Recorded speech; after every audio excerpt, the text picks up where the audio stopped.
हमारे स्वभाव सुधारने पड़ेंगे। कल मैंने बोला गुरुदेव उन पर ही कृपा करेंगे जो योग्य हों। चमत्कार तो मैं 10 लाख दिखा दूंगा, मेरी शक्ति आप नहीं जानते हो। जिस दिन मेरी शक्ति जान लोगे, घर बैठे मेरे दर्शन करोगे, वहीं मिलेंगे। जय जय गुरुदेव। आप जान नहीं पा रहे हो। आपको बता दूं, स्वभाव बदलना पड़ेगा। क्या बदलना पड़ेगा? स्वभाव। बच्चे को लेके इसका बाप बाहर निकला, अचानक लगा कि उधर अंदर जाके कुछ टिकट लेके आ जाऊं रेलवे स्टेशन में।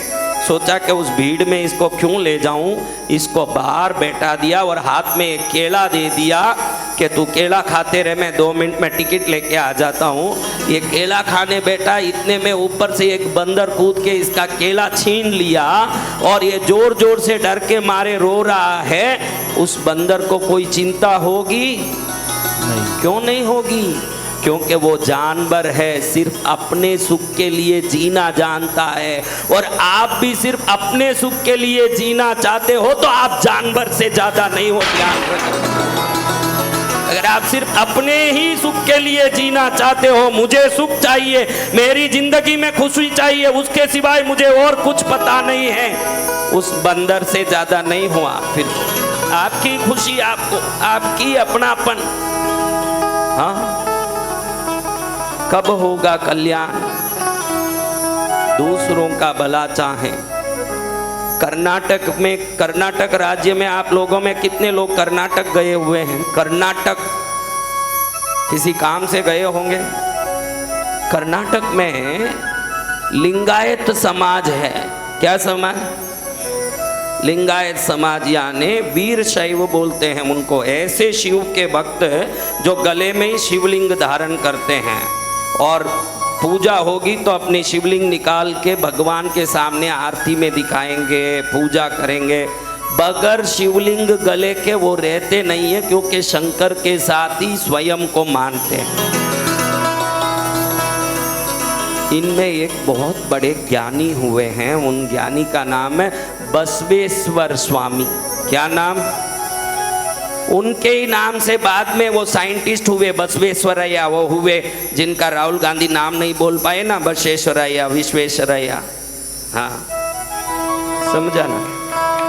अरे उसको बीच में वो मैं नहीं बोलना। मैं देखो, हम कोई संतों को राजनीति में नहीं जाना है, किसी के समर्थक राजनीति का नहीं बनना है। हम आपको राजनीति में किसको आपको समर्थन देना ये सब बताने लगेंगे तो फिर हमारा संतपना 2 कौड़ी का हो जाएगा। हमारा काम वो नहीं। ईश्वर का भजन कैसे करें यही समझाना है मुझे, तो मैं दूसरे किसी में नहीं पड़ता। मैं किसी नेतागिरी उन सबको मानता नहीं हूँ। मैं तो शंकर जी को मानता हूँ और आप भी शंकर को मानो जब तक नहीं छोड़ूं, इतना मैं ध्यान रखता हूँ। अब एक दिन ये लिंगायतों की मठ जो है, इस मठ में एक परंपरा है। इस मठ में आप भोजन करने जाओ तो पूजन में, आरती में लिंग दिखाना जरूरी है। तो ही वहाँ आरती के बाद ही भोजन शुरू होगा। और जिसके गले में लिंग नहीं हो वो क्या लिंग दिखाएगा भाई, बोलो? तो बहुत दिनों से भूखे 2 गरीब लोग थे, एकदम भूखे। देख रहे हैं कि मठ में भोजन चल रहा है, लेकिन उनको मालूम है कि मठ में घुसने के लिए नियम है। क्या नियम बताओ? गले में लिंग होना। बिना लिंग के अंदर जाओगे, आरती में दिखाओगे क्या, फिर भोजन नहीं मिलेगा। इसलिए उन्होंने सोचा लिंग तो है नहीं, लेकिन भोजन का सुगंध तो बहुत जोर से आ रहा है। तो देखा रसोई बनाते समय जो कचरा बाहर फेंकते हैं ना, उसमें 2 सड़े हुए छोटे छोटे बैंगन नीचे गिरे थे। उसको लिंग की तरह कपड़े में बांध के दोनों घुस गए अंदर। भाई शिवलिंग है, हमारा भी शिवलिंग है। क्या बांध लिया? 2 बैंगन बांध लिए और अंदर घुस गए। भोजन कब मिलेगा? आरती के बाद। और आरती में करना क्या पड़ेगा? लिंग दिखाना। अब इनको पहले तो घुस गए बड़े उत्साह से, फिर याद आया कि अभी खोल के दिखाएंगे तो ये तो बैंगन दिखेंगे, शिवलिंग तो है नहीं। बसवेश्वर स्वामी आरती खुद करवा रहे हैं। देख लिए कि गरीब आदमी बेचारा भूख के मारे अंदर आ गया है, शिवलिंग नहीं बैंगन बांध के आ गया गले में। सोचा कि भगवान इसने अपराध तो किया है, होना चाहिए आपका लिंग, लेकिन इसने बांध लिया बैंगन। लेकिन एक भूखे आदमी को भोजन मिले, उससे बड़ा थोड़ी आपका पूजा होता है महाराज, उससे बड़ा आपका पूजा नहीं है। भूखे आदमी को भोजन मिले वो बड़ा है। तो बसवेश्वर स्वामी ने भगवान के सामने प्रार्थना की, भगवान आज तक की मेरी तप पूजा दोनों मैं आपको अर्पित कर देता हूँ, इन दोनों के लिए इनका अपमान नहीं होना, किसी भूखे का अपमान नहीं होना। इनके गले में जो बैंगन बंधे हैं उसको शिवलिंग बना दीजिए, उसको शिवलिंग बना दीजिए।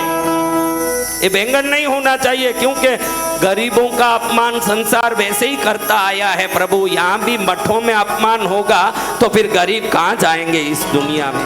जब पूरी दुनिया ठुकराती है तभी तो भगवान के चरण में कोई गरीब जाता है, वहां से भी ठुकरा है तो फिर किस भगवान का काम है?